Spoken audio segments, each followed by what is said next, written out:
Halte 125. Les limites du stratagème en matière légale. Le Très-Haut a dit : ne sait-il donc pas que lorsque sera exhumé ce qu'il y a dans les tombes, et que sera mis au grand jour ce qu'il y a dans les poitrines, etc.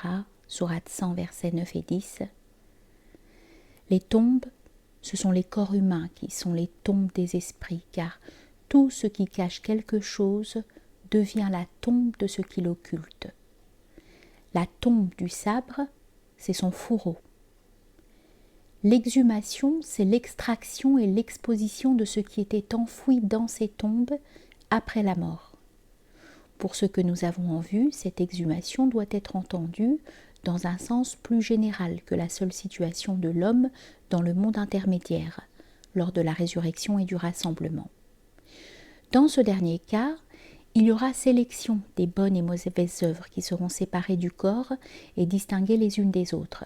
À chaque membre revient un acte spécifique, produit par la main, le pied, la langue, l'oreille, l'œil, le sexe, le ventre, etc. À chaque acte produit par ces membres correspond une forme spécifique dont l'être se revêtira dans le monde intermédiaire et au jour de la résurrection. Par exemple, la mauvaise action de l'oreille se formalisera comme du plomb fondu qui sera versé dans elle. Celle du ventre comme un fleuve de sang dans lequel l'homme nagera, et chaque fois qu'il voudra en sortir, on lui mettra une pierre dans la bouche qu'il sera obligé d'avaler. Celle du sexe comme un four dans lequel sera allumé un feu. Celle de la langue comme un crochet l'entaillant de la commissure des lèvres jusqu'à sa nuque. Celle du trésor de l'avare, comme un serpent très venimeux, qui en le mordant aux mâchoires dira « Je suis ton trésor », comme il est rapporté dans les traditions authentifiées de Bukhari et Muslim.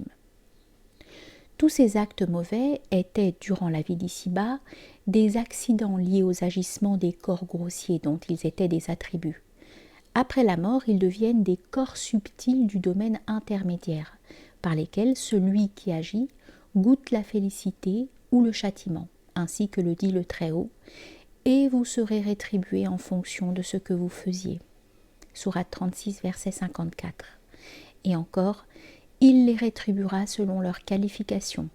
Sourate 6, verset 139. Les actes étaient en cette vie des attributs qualifiant l'être agissant et des accidents dépendants de lui. Après la mort, ces attributs seront extraits et seront distingués objectivement de cet être en devenant des corps subtils ayant leur propre forme, à l'instar des idées qui prennent forme dans la vision de rêve, lorsque la science apparaît sous l'aspect du lait ou la religion sous l'aspect du vêtement. Après la résurrection, ces formes subtiles deviendront des corps objectivement saisissables, car les réalités se conforment aux conditions du lieu de leur manifestation. Les idées spirituelles n'apparaissent sous des formes corporifiées et formalisées en mode subtil en ce bas monde que pour celui qui bénéficie d'une vision en rêve ou d'un dévoilement initiatique, à l'exclusion des autres personnes présentes. Ainsi en est-il pour les actes bons ou mauvais dans le monde intermédiaire, alors qu'après la résurrection, dans l'au-delà, ces actes apparaîtront comme des corps concrets que chacun pourra saisir sans que cela soit réservé à celui qui en est dépositaire. Ils auront des formes objectives désirables, comme les palais, etc., et sera mis au grand jour ce qu'il y a dans les poitrines, car cela apparaîtra objectivement. C'est ainsi qu'est mis au jour le minerai lorsqu'on sépare l'or ou l'argent de la terre. Les poitrines sont interprétées comme étant les cœurs qui eux-mêmes symbolisent une autre réalité intérieure qu'il convient de rechercher. Ce que contiennent les cœurs, ce sont les intentions et les motivations véritables. Un homme en agissant peut dire « j'œuvre pour Allah », alors que sa motivation et son intention sont tout autres. Cela sera évident le jour où les secrets intimes seront mis en lumière, comme le dit le verset 9 de la sourate 86, par séparation du mauvais et du bon, comme on extrait l'argent par le feu. Toute parole et tout acte ne seront agréés que par la justesse de l'intention de l'agent. C'est ce qu'a en vue la tradition authentique, lorsqu'il est dit « Les actes ne sont que par les intentions, et chaque homme n'aura que selon son intention ». En ce lieu, il n'y aura place pour aucun artifice et aucune confusion, ainsi que nous l'apprend Al-Bukhari dans son recueil de traditions authentifiées au chapitre de l'abandon des artifices, où il est clairement indiqué qu'Allah ne peut être victime de subterfuges, ces derniers n'étant d'aucune utilité dans l'au-delà.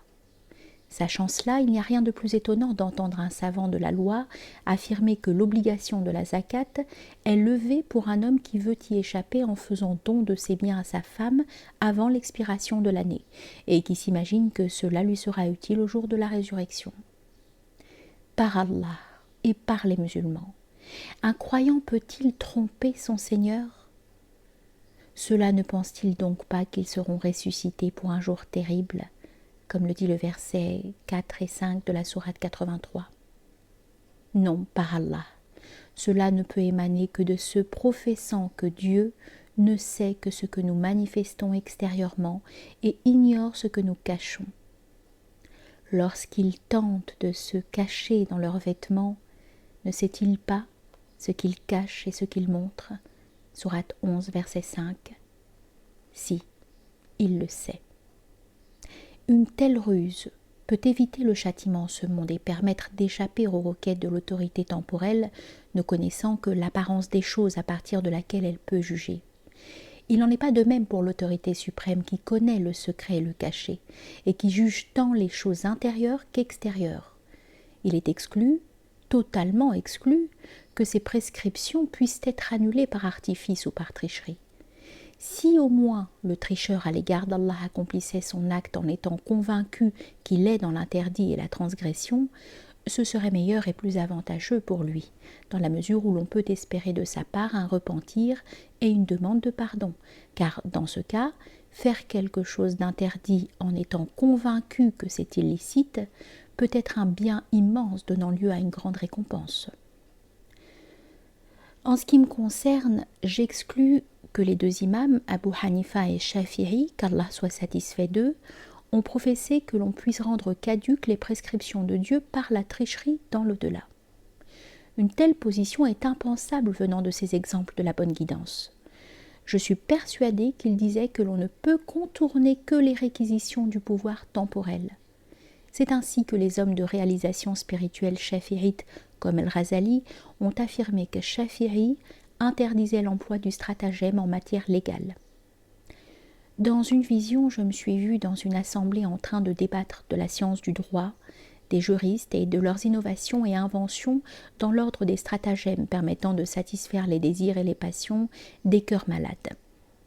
Une personne du groupe déclara « Ce sont là paroles de gens du dévoilement initiatique qui connaissent les réalités profondes des choses et qui sont capables de scruter les aspects cachés des lois, en lesquels il n'y a pas place pour les artifices, pas plus d'ailleurs que dans les levants des lumières. » Livre que j'avais alors entre les mains.